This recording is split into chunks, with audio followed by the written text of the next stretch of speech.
Hey everyone, nice to see you all. It's Beth here at the Messy Studio Tarot. And yeah, it's a messy studio today. I found this weekend super messy with the new moon. We did a ritual on Friday. If you haven't done that, it's a nice ritual to do anytime. So feel free to go back and do that anyway, even though it's not the new moon, and it is still kind of the new moon. We're just 3 days after. This is the third day after the moon, and that's still seen as new moon energy. And the moon is actually going into Gemini. By the time you watch this video, it's probably will be in Gemini, and it's already just finishing up in Taurus as I make this video, which is the second house for Aries. So it's a house of finances and just stability, like making stable choices in your life, and providing and like just kind of grounding yourself in reality and the physical reality of life. It's really important once you get the I am part of Aries down, which a lot of us with lots of Aries in our sign or in our chart are doing regularly. And it's just yeah, I think everyone, because there was such intense energy in Aries and still is, I think everybody's looking into that right now and finding their truth and finding who they are. I've noticed it can bring up a lot of emotional stuff for people. It certainly has for me. Yeah, it's a wonky time. And so normal I'm trying to do just 3 readings a week, Monday, Wednesday, and Friday. But because today is the last day of the sun in Aries, and so it's that the last time that there's just so much intensity in Aries. I mean, we still have Mercury, Neptune, Saturn, and Mars and Aries, but you know, with the sun in there too, it's just really, it's still really a big day for that Aries definition of who we are and what we're doing here. And a lot of times this connects directly to our purpose, like our purpose for being here. We have to know who we are. And so anyway, I wanted to draw a few cards for this last day in Aries. So here we go. Just looking at the overall energy for the creatives. Ah, ha, ha. And just our creative path, our creative spark, and our creative life. And, what do we need to look at today? And so interesting. So, my gosh, one of these cards comes up a lot, and I'm not surprised, it being Aries. But the Six of Pentacles is a card of exchange, like exchange of worth and value. And sixes are, um, seen as some kind of like peak experience, and like it's a heightened experience, and this is a heightened experience with the material world, often seen as like financial, like money, like it's a money card. And I love the depiction of this card because it's very equal. Like in the traditional six card, it's a wealthy man handing money to less fortunate people. And of course, that triggers a lot of us.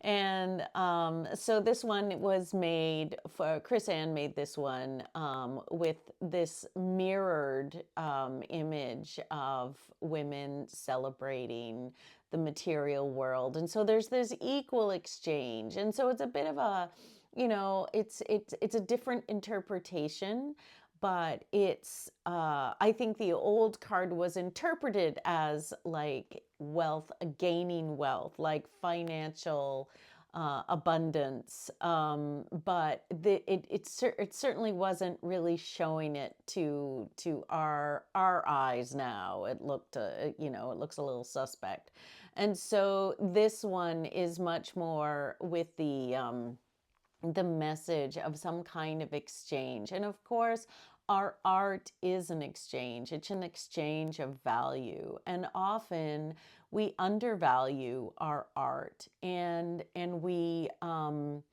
price it for less. We give it away for free. We hide it in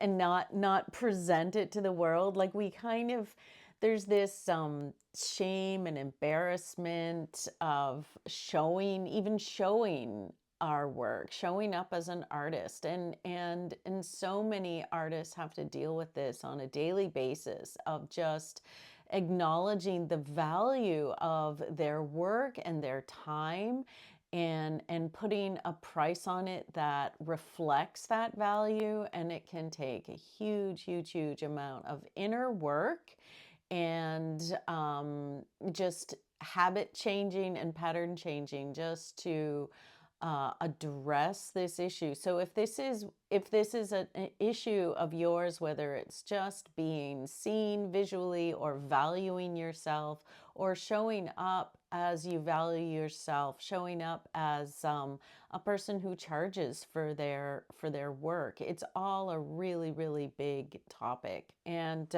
it's a topic that's very close to me as an artist, and every artist I know, it's close to them. So it's I could make these readings all about that. It's so important. Producing, like creating the work, is like really huge. I mean, we can't sell anything unless we create it first, but then we have to acknowledge that our work has value and our time has value, and it's not a free service.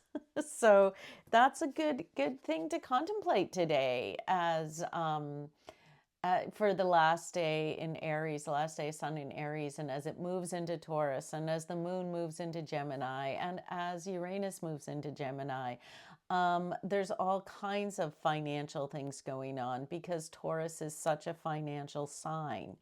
And so here we go, looking at the next card is the Seven of Water, the Seven of Cups. And this is about making a choice. And as you can see, there's a lot of options. Like there are all these fish are representative of different options, and the person has to make a choice. So whether this is just today, like, what am I going to work on today? What's most important? Where do I need to focus? There's oh God, what now? I can't remember what the conjunction is today. Let me look. There's a Mars-Saturn conjunction today. And so this is a perfect day to look at what you want to focus on. Like, you have to choose one fish. What's it gonna be? And there's some fish. There's one fish that looks like it's got a shark fin on it, and another one with kind of a menacing looking blindfold, and there's one with different those hunting fish, whatever they're called, those beta fish or whatever. It's got fins like that, and so there's some choices that aren't going to be helpful or serve us. There's some choices that are going to be dangerous for us and not helpful at all. And then there's some choices that are going to be good for us and actually helpful. Maybe helpful to this. Maybe helpful to our finances. what's the choice that's going to bring us further along in our success? And chances are it's not the fish disguising as a shark. Chances are it's the fish that's not pretending to be another type of fish. Like, we have to really look at our choices, as we may have many right now, and go, okay, what's the choice that is going to get me further along in my development as an artist, and my development as a successful and financially viable artist. Like, it's a really big deal. And so that's great. Great to focus on. And then we have, as the last card, the Five of Voices, the Five of Swords.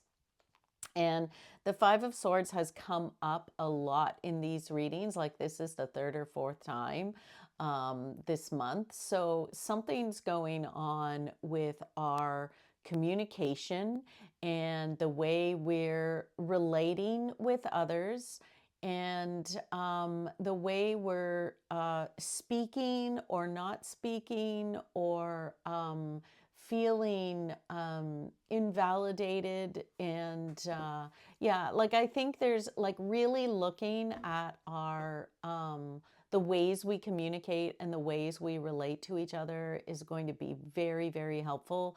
And especially right now, as the moon is going into Gemini, and as Uranus is moving into Gemini. And maybe this is why this card is so prevalent right now, is that we are being asked to change the way. Here's another thing about this card that's just coming to me, is the way the conflicts in our head. And I think that I have mentioned this before as well when I've talked about this card, our inner dynamics. If we are at odds with ourselves, if we are of two minds and can't make up our mind, if we are in this place of competition in our own heads, or we can't make a decision, we're in, like, analysis paralysis or whatever, we're not able to focus. We're not able to focus, and we're not able to possibly even make the right choices, because we've got these arguments going on. We're not aligned with this. We're not aligned with this, and we're not aligned with the Empress, or the Queen of Pentacles, or the Nine of Pentacles. Like, these cards of alignment. If we're all if we're conflicting and at war with ourselves, it's going to be really hard to make the right choice, and we may choose wrong. So I think this is a good one, like, looking at these inner conversations, these inner dialogues, these inner people. Like, if you look really close in this card, there's all these people sitting down in harmony, meditating. And so we've got all these people inside us. Like, we've got a whole family of voices inside us, and maybe even that's what this is talking about too. Like, all the different people in our own head, and the different masks and disguises we wear.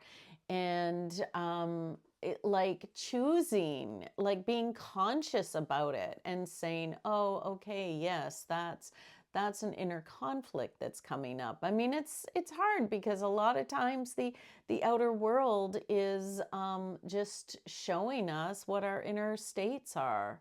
And so it can be really tricky to unravel all this. But I see the time is going up, so I don't want to go. I'm already over time. It's just chatty right now. So I'm drawing one more card for today. Changes. So interesting. So this is relating, this is number 10, changes. It relates to the Wheel of Fortune in the tarot, and it is about making change. It is like change is here, change is coming, and it's here already. And I think this is a wheel year, 2026. It is, because that adds up to 10, 2, 2, and 6. And so this year itself is a wheel year. And it's a Wheel of Fortune year. So some people, and especially, you know, now Uranus moving out of Taurus, what a huge relief for a lot of people, because it creates a lot of financial chaos. And so we're moving into, it's not like Gemini is not a stable sign, but I think Uranus will be a lot happier in Gemini. It's more like Gemini, and also just getting Uranus out of Taurus, like getting Uranus out of the money house is, and the money sign is going to be really good for people, especially anyone who has an Aries sun, moon, or ascendant, you know, or a lot of planets in Aries. They're going to feel a lot of relief. So I think like just noticing that we are in a wheel year and that everything is changing, and harness the change to make to make like the energy of change, harness that in your own work to make something happen and to make that dream a reality, that success a reality. All right, everyone, thank you for listening, and have a good day. And don't forget to like, comment, subscribe, or share, and just so I can talk to more people and make this thing a go. I hope it's fun, and I mean, I hope it's fun for you. It's fun for me. It's helpful for me. And yeah, thanks for watching. All right, bye.